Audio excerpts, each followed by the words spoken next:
ನಮಸ್ಕಾರ ವೀಕ್ಷಕರೇ. ತುಂಬ ಜನಕ್ಕೆ ಒಂದು ಕನ್ಫ್ಯೂಷನ್ಸ್ ಇದೆ. ಭೌತಿಕತೆ ಅಂದರೆ ತುಂಬ ಕನ್ಫ್ಯೂಷನ್ಸ್ನ ಮಾಡ್ಕೋತಾ ಇರ್ತಾರೆ. ಭೌತಿಕತೆ ಇದ್ರೆ ಅವರು ಆ ಒಂದು ಸ್ವತ್ತಿನ ಆ ಒಂದು ಆಸ್ತಿಯ ಮಾಲೀಕರಾಗ್ತಾರೆ. ಆ ಒಂದು ಆಸ್ತಿಯನ್ನ ಬೇರೆಯವರಿಗೆ ಟ್ರಾನ್ಸ್ಫರ್ ಮಾಡ್ಬೋದಾ ಆ ಒಂದು ಭೌತಿಕತೆಯ ಮೇಲೆ ಅಂತೇಳಿ ತುಂಬ ಜನ ಗೊಂದಲಕ್ಕೆ ಬೀಳ್ತಾ ಇದ್ದಾರೆ. ಅದೇ ರೀತಿ ನಮಗೆ ಪ್ರಶ್ನೆಯನ್ನ ಕೇಳ್ತಾರೆ ಕೆಲವರು. ನಮ್ಮ ತಾಯಿ ಹತ್ರ ನಮ್ಮ ತಂದೆಯ ಆಸ್ತಿ ಪೌತಿಯಾಗಿ ಬಂದಿದೆ, ನಮ್ಮ ತಂದೆ ತೀರ್ಕೊಂಡ ನಂತರ ಈಗ ನಮ್ಮ ತಾಯಿ ಅದನ್ನ ನಮಗೆ ಗಿಫ್ಟ್ ಮಾಡ್ಬೋದಾ, ಅಥವಾ ಯಾವ ರೀತಿಯಾಗಾದ್ರೂ ಅವರು ಅದನ್ನ ಮಾರಾಟ ಮಾಡಿದ್ರೆ ನಮಗೆ ಕೇಳಲಿಕ್ಕೆ ಹಕ್ಕಿಲ್ವಾ ಅಂತ ಹೇಳಿ ಪ್ರಶ್ನೆಗಳನ್ನ ಕೇಳ್ತಾ ಇದ್ದಾರೆ. ಭೌತಿಕತೆಯ ಬಗ್ಗೆ ಈಗಾಗಲೇ ಒಂದು ವಿಡಿಯೋ ಇದೆ, ಅದರ ಲಿಂಕನ್ನು ಕೊಡ್ತೀನಿ, ಅದ್ರ ಬಗ್ಗೆ ತಿಳ್ಕೊಳ್ಳಿ. ಈ ಭೌತಿಕತೆ ಅನ್ನೋದು ಏನು ಅನ್ನೋದನ್ನ ಸಿಂಪಲ್ ಆಗಿ ಹೇಳ್ತಾ ಇದ್ದೀನಿ.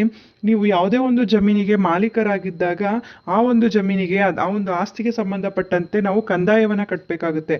ಈ ಕಂದಾಯನ ಕಟ್ಟಲಿಕ್ಕೆ ಆ ಒಂದು ಜಾಗಕ್ಕೆ ಮಾಲೀಕರು ಬೇಕಿರುತ್ತೆ. ಈಗ ನಿಮ್ಮ ಒಂದು ಕುಟುಂಬದಲ್ಲಿ ತಂದೆ ಮಾಲೀಕರಾಗಿದ್ದಾಗ ಆ ಒಂದು ಆಸ್ತಿಗೆ ಅದು ಸ್ವಯಾರ್ಜಿತವಾಗಿ ಬಂದಿರ್ಬೋದು ಅಥವಾ ಪಿತ್ರಾರ್ಜಿತವಾಗಿ ಬಂದಿರ್ಬೋದು. ಆ ಒಂದು ಆಸ್ತಿ ಅವರ ಹೆಸರಿನಲ್ಲಿದ್ದಾಗ ಅವರ ಹೆಸರಿನಲ್ಲೇ ಕಂದಾಯವನ್ನ ಕಟ್ಟಬೇಕು ಅಂತ ಹೇಳಿ ಆ ಒಂದು ಖಾತೆಯಲ್ಲಿ ಅವರು ಕಂದಾಯನ ಕಟ್ತಾ ಇರ್ತಾರೆ.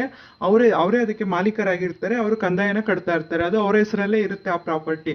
ಅವ್ರ ಕಾಲವಾದ ನಂತರ ಆ ಪ್ರಾಪರ್ಟಿಯ ಮಾಲೀಕರು ಅಂತ ಹೇಳಿ ಬರೋದಿಲ್ಲ. ಆ ಕಂದಾಯ ಕಟ್ಟೋ ಉದ್ದೇಶದಿಂದ ಭೌತಿಕತೆಯನ್ನ ಅವರ ನಂತರ ಯಾರಿರ್ತಾರೆ ಅವ್ರಿಗೆ ವರ್ಗಾವಣೆ ಮಾಡ್ತಾರೆ. ಸಾಮಾನ್ಯವಾಗಿ ಹೆಂಡತಿ ಇದ್ರೆ ಹೆಂಡತಿಗೆ ವರ್ಗಾವಣೆ ಮಾಡ್ತಾರೆ. ಹೆಂಡತಿ ಇಲ್ಲದೆ ಇದ್ದಾಗ ಮೊದಲನೇ ವಾರಸುದಾರರು ಯಾರಿರ್ತಾರೆ, ಮೊದಲನೇ ವರ್ಗದ ವಾರಸುದಾರರು ಅವರ ಹೆಸರಿಗೆ ಅದನ್ನ ಪೌತಿ ಮಾಡ್ತಾರೆ. ಅಂದ್ರೆ ಅಲ್ಲಿ ಯಾವುದೇ ಆಸ್ತಿ ವರ್ಗಾವಣೆ ಆಗಿರೋದಿಲ್ಲ. ಅಲ್ಲಿ ಕೇವಲ ಒಂದು ಅಕೌಂಟ್ ಏನಿರುತ್ತೆ, ನೀವು ಕಂದಾಯ ಕಟ್ಟುವಂತ ಅಕೌಂಟಿಗೆ ನಿಮ್ಮ ಹೆಸರನ್ನ ನಾಮಿನೇಟ್ ಮಾಡ್ತಾರೆ ಅಷ್ಟೇ. ಅದರಲ್ಲಿ ಯಾವುದೇ ರೀತಿಯಾದ ಮಾಲೀಕತ್ವ ಅಥವಾ ಹಕ್ಕನ್ನ ನೀಡೋದಿಲ್ಲ. ಇದರ ಉದ್ದೇಶ ಕಂದಾಯ ಕಟ್ಟಲಿಕ್ಕೆ, ನೆಕ್ಸ್ಟ್ ಯಾರಿರ್ತಾರೆ ಅನ್ನೋದನ್ನ ಸೂಚಿಸಬೇಕಾಗಿರುತ್ತೆ. ಅದರಿಂದ ಅದರಲ್ಲಿ ಭೌತಿಕತೆಯ ಮುಖಾಂತರ ಅದು ಅವ್ರಿಗೆ ಬರುತ್ತೆ. ಭೌತಿಕತೆ ಇದೆ ಅಂದ ಮಾತ್ರಕ್ಕೆ ಯಾರು ಕೂಡ ಆ ಸ್ವತ್ತಿನ ಮಾಲೀಕರಾಗಿ ಅದನ್ನ ಪರಬರೆ ಮಾಡಲಿಕ್ಕೆ ಬರೋದಿಲ್ಲ.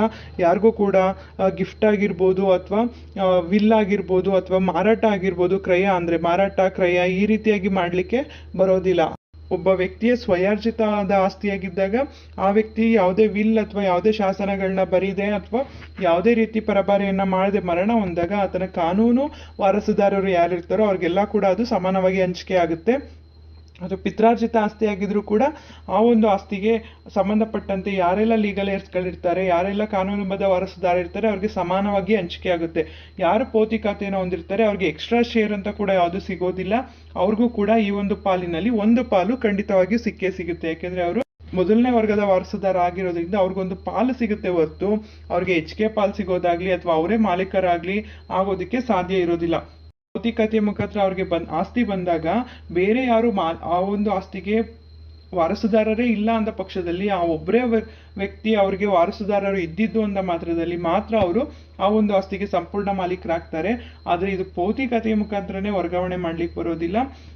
ಬೇರೆ ಯಾರಾದ್ರೂ ವಾರಸುದಾರರಿದ್ದಾಗ, ಕಾನೂನು ವಾರಸುದಾರರಿದ್ದಾಗ ಅವರು ಆ ಭೌತಿಕತೆ ಹೊಂದಿದ್ದಾರೆ ಅಂದ ಮಾತ್ರಕ್ಕೆ ಅವ್ರಿಗೆ ಯಾವುದೇ ರೀತಿಯಾದ ಕಾನೂನು ಈ ಒಂದು ಆಸ್ತಿಯ ಹಕ್ಕನ್ನ ನೀಡೋದಿಲ್ಲ.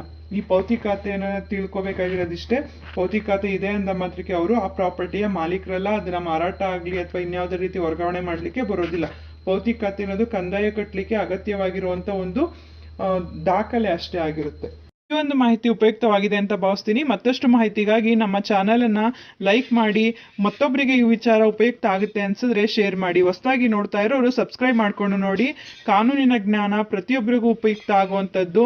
ಬಿಡುವಿನ ಸಮಯದಲ್ಲಿ ಇಂಥ ಉಪಯುಕ್ತ ಮಾಹಿತಿಗಳನ್ನ ತಿಳ್ಕೊಳ್ಳೋದು ಪ್ರತಿಯೊಬ್ಬರಿಗೂ ಉಪಯುಕ್ತ ಆಗುತ್ತೆ ಅಂತ ಹೇಳಿ ಭಾವಿಸ್ತೀನಿ. ಧನ್ಯವಾದಗಳು.